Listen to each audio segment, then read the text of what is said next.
La ministre de la Transition digitale, des Postes et des Communications électroniques a présidé la deuxième session ordinaire du Conseil d'administration du secteur ministériel CACEM de l'année 2022 de son département. Ce rendez-vous institutionnel a pour objectif de faire un bilan de la mise en œuvre du programme d'activité et d'en tirer des enseignements avant d'engager de nouvelles actions. Il a réuni les différents membres statutaires du CACEM le mardi 27 décembre 2022 à Ouagadougou. Un bilan jugé satisfaisant au cours de l'année 2022, malgré le contexte difficile que traverse le Burkina Faso. Nous pouvons néanmoins nous satisfaire et nous réjouir d'un certain nombre d'acquis, notamment les investissements que nous avons enclenchés pour la réhabilitation du réseau national de l'administration, qui est le socle en tout cas pour pouvoir aller sereinement, on va dire, vers une transition digitale, une transformation digitale pour tous et pour le développement de notre pays.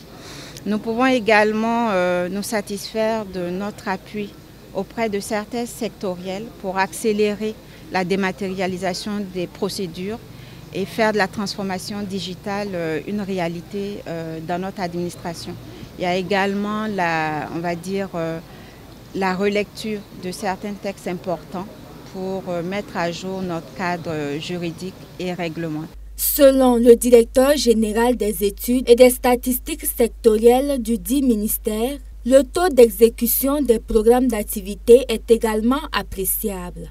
Courant l'année 2022, à la date du 15 décembre 2022, le taux d'exécution physique du programme d'activité s'élève à 73,06% et le taux d'exécution financière s'est tablé à 52,06%. Il faut dire que ces taux sont jugés satisfaisants parce qu'au regard des perturbations institutionnelles et la question sécuritaire au niveau national qui ont un peu impacté la mise en œuvre de bon nombre d'activités.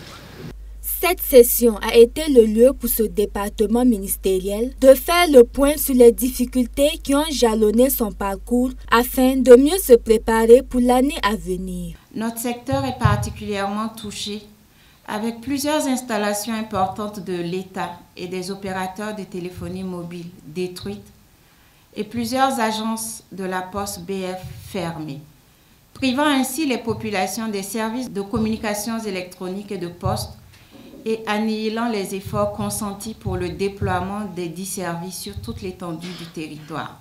La tenue du CACEM répond également au souci d'une meilleure organisation et une meilleure planification des activités. À cet effet, les travaux de la présente session ont porté sur les perspectives 2023 de ce département et principalement sur le plan de travail annuel 2023. En termes de perspectives pour l'année prochaine, les orientations qui ont guidé l'élaboration du programme d'activité que nous allons examiner ce matin, c'est déjà renforcer les acquis de cette année, poursuivre avec la réhabilitation du réseau, donc investir dans l'infrastructure et aussi augmenter nos capacités en termes d'hébergement pour justement pouvoir satisfaire aux besoins qui seront suscités par la dématérialisation des procédures dans notre administration. C'est également d'importantes réformes qui sont en vue, notamment la réforme au niveau de l'Agence nationale de promotion d'éthique, qui est le bras opérationnel de notre ministère pour la mise en œuvre des chantiers importants.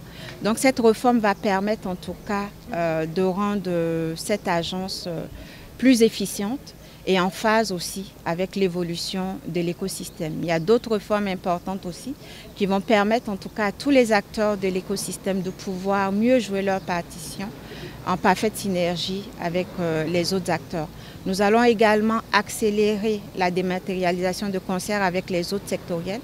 Nous allons commencer justement l'année avec les assises sur la dématérialisation pour pouvoir faire le point et voir comment justement, quelles actions nous devons prendre pour pouvoir accélérer cette dématérialisation que nous appelons de tous nos vœux.